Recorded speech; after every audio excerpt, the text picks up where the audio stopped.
623 channel ప్రేక్షక దేవుళ్లకు కొండ శ్రీనివాస్ హృదయం.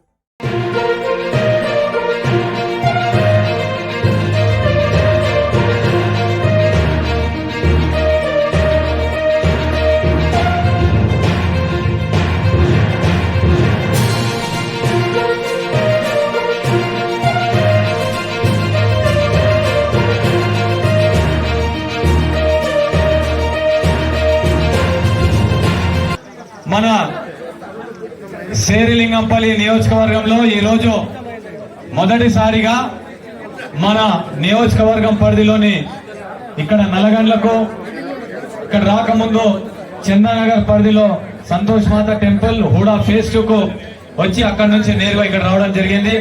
అన్ని కాలనీల వాళ్ళు ఇక్కడికి రావడం జరిగింది. వారి వారి విజ్ఞప్తులు మేడం కు చెప్పే క్రమంలో ప్రయత్నం చేయడం జరిగింది. ఏదేమైనప్పటికీ మళ్ళా మేడం గారు వస్తారు.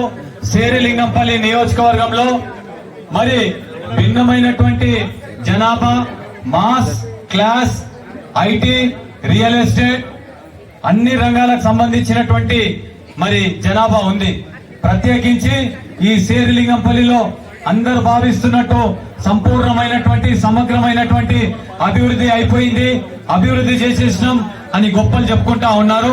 నేటికి హైటెక్ సిటీకి కూతవేటు దూరంలో ఉన్నటువంటి మనం అనేక సమస్యలతోటి సతమతం అవుతా ఉందని చెప్పి మన ఎలక్షన్ క్రమంలో, క్యాంపెయిన్ క్రమంలో, డివిజన్ కు తిరుగుతున్నటువంటి క్రమంలో మరి మా దృష్టికి అనేకమైనటువంటి అభివృద్ధి కార్యక్రమాలు చాలా చేపట్టవలసి ఉన్నదన్నటువంటి విషయం కూడా మా దృష్టికి రావడం జరిగింది.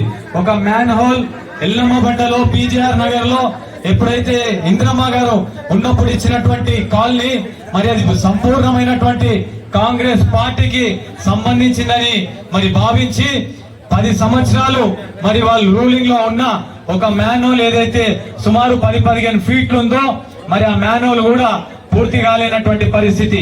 ఒక అమ్మాయి అయితే అమ్ములు అని ఆమె నేను ఆత్మహత్య చేసుకోవాలి సార్ ఎన్నిసార్లు చెప్పినా పట్టించుకోవట్లేదని చెప్పి మరి మొరబెట్టుకున్నటువంటి సంఘటన కూడా మా దృష్టికి రావడం జరిగింది. అది ఒకటే మినహాయింపు కాదు. శేరిలింగంపల్లి డివిజన్ లో అనేక కాలనీలలో, బస్తీలలో, గేటెడ్ కమిటీలో అనేకమైనటువంటి సమస్యలు ఉన్నాయి. మనం ఓడినప్పటికీ ఓడిన మరుసటి రోజే ప్రజల వద్దకు వచ్చి మీరు ఎలాంటి భయాందోళన చెందకండి, రేవంత్ అన్న ముఖ్యమంత్రిగా ఉన్నాడు కాబట్టి రాబోయేటటువంటి భవిష్యత్తులో ఎవరికి ఎలాంటి సమస్యలున్నా ఆ సమస్యలు ఛేదించే క్రమంలో మనం అందరం సమిష్టిగా కృషి చేద్దామని చెప్పడం జరిగింది. మనకిప్పుడు ఎంపీగా సందర్భం వచ్చింది. మన పనిలో కొన్ని సమస్యలు పరిష్కారం కావాలంటే మెంబర్ ఆఫ్ పార్లమెంట్ ను మనం గెలిపించుకున్నట్టయితే ప్రత్యేకించి మన నడిగడ్డ తాండా గాని, సుభాష్ చంద్రబోస్ నగర్ గాని, ఓంకార్ నగర్ గాని ఈ సమస్యలకన్నీ సిఆర్పిఎఫ్ వాళ్ళు అడ్డుపడతా ఉన్నారు, నిర్మాణం చేసే క్రమంలో కూల్చేస్తా ఉన్నారు అని చెప్పేసి అనేకమైనటువంటి సందర్భాల్లో మా దృష్టికి తీసుకురావడం జరిగింది. ఇలాంటి వాళ్లకు మనం మేడం గారికి అండగా ఉంటే తప్పకుండా కూడా పార్లమెంట్ లో కేంద్ర ప్రభుత్వం హోంశాఖకు సంబంధించినటువంటి మంత్రిత్వ శాఖ నుంచి ఆదేశాలు జారీ చేసుకొని మనం ఆ సమస్యలు పరిష్కారం చేసుకోవచ్చు. ఇలాంటి ఒక సమస్యలు పరిష్కారంతో పాటు ఇంకా అనేకమైనటువంటి సమస్యలు ఉన్నాయి.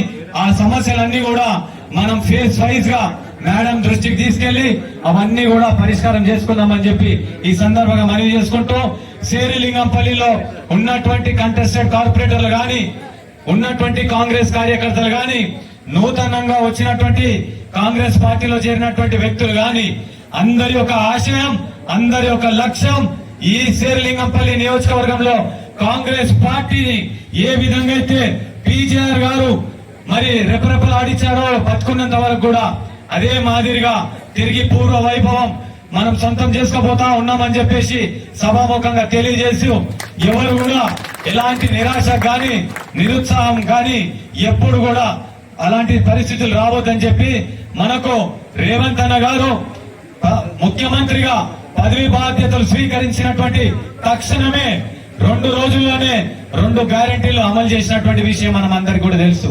అందులో భాగంగా రాజీవ్ ఆరోగ్యశ్రీ ఏదైతే 5 లక్షలు ఉండేనో 10 లక్షలు చేసినటువంటి ఘనత కూడా రేవంత్ అన్న గారికి. అదే మాదిరిగా మిగతా 4 పథకాల విషయంలో కూడా చిత్తశుద్ధితోటి గొప్ప సంకల్పంతో ప్రజా కేంద్రాలు పాలన ఏదైతే ఏర్పాటు చేయడం జరిగిందో అన్ని విషయాలను కూడా ఆ 4 గ్యారెంటీలకు సంబంధించినటువంటి అప్లికేషన్స్ కూడా తీసుకోవడం జరిగింది. ప్రస్తుతం డేటా ఎంట్రీ పూర్తయినటువంటి విషయం మాకు తెలిసింది. రానున్నటువంటి రోజుల్లో తప్పకుండా పెన్షన్లు గాని, రేషన్లు గాని, ఇల్లు పట్టాలు గాని, మిగతా ఉన్నటువంటి చదువు పట్ల ఉన్నటువంటి విషయాలు గాని, ఇళ్ల నిర్మాణం విషయంలో గాని ఏదైతే మేనిఫెస్టోలో మరి ప్రామిస్ చేయడం జరిగిందో అమలు చేసే విధంగా ఈ రోజు మన మంత్రి వర్యులు ఎవరైతే ఉన్నారో ముఖ్యమంత్రి వర్యులు కేబినెట్ లో రాత్రి 12 గంటల వరకు సెక్రటేరియట్ లో అందుబాటులో ఉన్నారు. ఆ క్రమంలో మన ఇన్ఛార్జ్ మినిస్టర్ శ్రీధర్ బాబు గారు మన ఒక సమస్యల విజ్ఞప్తి తీసుకుపోయినప్పుడు రాత్రి 12 గంటలకు కూడా సెక్రటేరియట్ పిలిపించి మరి వారి ఎండార్స్ చేసి కలెక్టర్ కు ఫోన్ చేసి మరి నియోజకవర్గంలో ఉన్నటువంటి సమస్త సమస్యలకు మరి మన జగదీష్ గౌడ్ గారు ఇన్ఛార్జ్ గారు వస్తా ఉన్నారు, మీరు వారిని కాన్ఫిడెన్స్ లో తీసుకొని సమస్యలు పరిష్కారం చేయాలి అని చెప్పేసి ఆదేశాలు జారీ చేయడం జరిగింది. మన అదృష్టం చట్టసభల్లో 33% మహిళలకు మరి పార్లమెంట్ లో బిల్ ఆమోదం పొందడం జరిగింది. మన రేవంత్ అన్న గారు ఒక మహిళ, ఒక విద్యావంతురాలు, ఒక ఉన్నత కుటుంబం సంబంధించి ఉన్నటువంటి మంచి మహిళకు ఎవరైతే 2006 నుంచి ప్రజాక్షేత్రంలో కింది స్థాయి నుంచి అట్టడుగు స్థాయి నుంచి మరి కనెక్షన్లు వారి యొక్క ప్రజా సేవ ద్వారా ప్రజలకు దగ్గరై 2006, 2014 మరి ఇప్పటి వరకు కూడా మరి మేడం గారు జిల్లా పరిషత్ చైర్మన్ గా ఎంతో సమర్థవంతమైనటువంటి పాత్ర పోషిస్తా ఉన్నారు. ఇది మనకి ఎంతో సంతోషించేటువంటి విషయం, హర్షించేటువంటి విషయం, గర్వించదగ్గటువంటి విషయం. ఇలాంటి విద్యావంతులను సమాజ సేవ కోసం ఎవరైతే పునరంకితమయ్యారో అలాంటి వాళ్ళను ముందుకు తీసుకురావాల్సినటువంటి బాధ్యత విద్యావంతులైనటువంటి ప్రతి ఒక్కరికి, మహిళలకు, యువకులకు, కాంగ్రెస్ సంబంధించినటువంటి అనుబంధ శ్రేణులకు, కులాలకు, మతాలకు, ప్రాంతాలకు అతీతంగా ఒక మంచి అభ్యర్థిని కాంగ్రెస్ పార్టీ మనకు ఎంపీగా అవకాశం కల్పించింది. కాబట్టి ఇలాంటి అవకాశాన్ని మనం కోల్పోయినామంటే గుర్తుపెట్టుకోండి, సుభాష్ చంద్రబోస్ నగర్ వాళ్ళు, నడిగడ్డ తాండా వాళ్ళు, మన ఓంకార్ నగర్ వారు, ఇలాంటి ఎన్నైతే ఉన్నాయో సుమారు వీళ్ళు ఒక 20-30 వేల మంది ఓటర్లు ఉన్నారు. మీకు మీ కుటుంబాలకు సమస్య పరిష్కారం కావాలంటే క్షేత్రస్థాయిలో మనకున్నటువంటి సొల్యూషన్ మేడం గారిని ఎంపీగా గెలిపించాలి. ఇప్పటివరకు గెలిపించినటువంటి ఎంపీ గారు, ఇప్పటి వరకు ఉన్నటువంటి నాయకులు ఏ విధంగా చేసిండ్రో మీ అందరికీ కూడా తెలుసు. ఇలాంటి సమస్యలు పరిష్కరించాలంటే సమర్థవంతులమైనటువంటి మీరందరూ కూడా ఒక సమర్థవంతురాలైనటువంటి అభ్యర్థిగా మన ముందుకు వచ్చినటువంటి మేడం శ్రీమతి సునీత మహేందర్ రెడ్డి గారిని గెలిపించవలసినటువంటి అవకాశం ఎంతైనా ఉంది. అఫీస్పేట్ డివిజన్ గాని, మాదాపూర్ డివిజన్ గాని, చందానగర్ డివిజన్ గాని, గచ్చిబౌలి డివిజన్ గాని, మియాపూర్ డివిజన్ గాని, హైదర్ నగర్ డివిజన్ గాని, కుక్కట్పల్లి డివిజన్ గాని, ఆల్విన్ డివిజన్ గాని, ఏ డివిజన్లు ఉన్నా ఎలాంటి సమస్యలున్నా ఈ రోజు మన పేద బడుగు బలైన వర్గాల ఆశాజ్యోతి గౌరవ ముఖ్యమంత్రి వర్యులు శ్రీ రేవంత్ అన్న గారు స్పష్టమైనటువంటి మరి ఆదేశాలు శ్రేణులకు ఇవ్వడం జరిగింది. కులమత ప్రాంతాలకు అతీతంగా మీరు ప్రజలకు వెళ్ళండి, ప్రజలకు సేవ చేయండి. ఎప్పుడు కూడా ప్రజలకు అందుబాటులో ఉన్నవారు తప్పకుండా ప్రజలు ఆదరిస్తారు. కాబట్టి మనం అధికారంలోకి వచ్చినాం. ఎందుకు వచ్చినాం? గత ప్రభుత్వం చేసినటువంటి తప్పిదాల వల్ల ప్రజలు మనకు అవకాశం ఇచ్చిండ్రు. ఈ ఇచ్చినటువంటి అవకాశాన్ని ప్రజలకు అన్ని విధాలుగా అభివృద్ధి గాని, సంక్షేమం గాని వారికి చేరువయ్యే విధంగా ప్రతి ఒక్క కాంగ్రెస్ శ్రేణి కూడా కృషి చేయాలని చెప్పి స్పష్టమైనటువంటి ఆదేశాలు ఇవ్వడం జరిగింది. కాబట్టి ఈ సందర్భాన్ని మనమందరం కూడా ఒక అవకాశాన్ని తీసుకొని తప్పకుండా కూడా గతంలో ఎమ్మెల్యేకు ఏవైతే పొరపాట్లు అయినాయో ఆ పొరపాట్లు మనం రిపీట్ కావద్దు.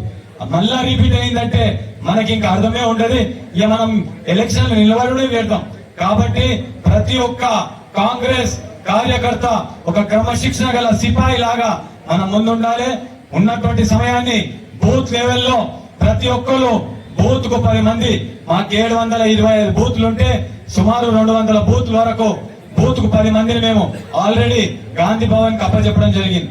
ఇప్పుడున్నటువంటి సమయంలో బూత్ మెంబర్లు ఎవరైతే మిగతా ఉన్నాయో, మిగతా 400-500 ఏవైతే ఉన్నాయో తప్పకుండా కూడా మనం బూత్ తిరిగి నికాసైనటువంటి కాంగ్రెస్ కార్యకర్త ఎవరైతే కమిటెడ్ గా డిసిప్లిన్ గా పద్ధతిగా కాంగ్రెస్ పార్టీని గెలిపించాలనుకుంటున్నారో అటువంటి వాళ్ళను మనం హక్కున చేర్చుకోవాలి. పార్టీకి పనిచేసే వాళ్ళని ఎంకరేజ్ చేయాలి, వారి సేవలు చేసుకోవాలి. ఎన్ఎస్యుఐ యూత్ మహిళా వింగ్ ఈ సేవాదల్ అందరికీ అవకాశం వచ్చే విధంగా వారికి అవకాశం కల్పించి మనమందరం కూడా వారి వెంబడుండి వారికి గైడ్ లైన్స్ ఇచ్చి ప్రతి ఒక్క ఓటర్ మరి బూత్ లో ఎవరైతే ఉన్నారో బూత్ కు 10 మంది ఉంటే ఈ 10 మంది 1000 మందిని కలిసే విధంగా ఇంటింటికి పోయి ఆ ఒక ప్రక్రియలో క్రియాశీలకమైనటువంటి పాత్ర పోషించవలసినటువంటి చాలా అవసరం ఉంది. కాబట్టి బాధ్యత తీసుకుంటాం. బూత్ ఇయ్యండి అంటే దాని ఉద్దేశం డబ్బులు తీసుకొని దాన్ని మనం నిరుత్సాహపరచవలసినటువంటి అవసరం లేదు. ఏ బూత్ కు ఆ బూత్ ఇండివిజువల్ గా వస్తాం, కలుస్తాం. బూతే బాధ్యత తీసుకొని ఆ బూత్ లో మెజారిటీ తీసుకోవాల్సినటువంటి బాధ్యత కూడా బూత్ పర్సన్ ది, కాంగ్రెస్ శ్రేణులది.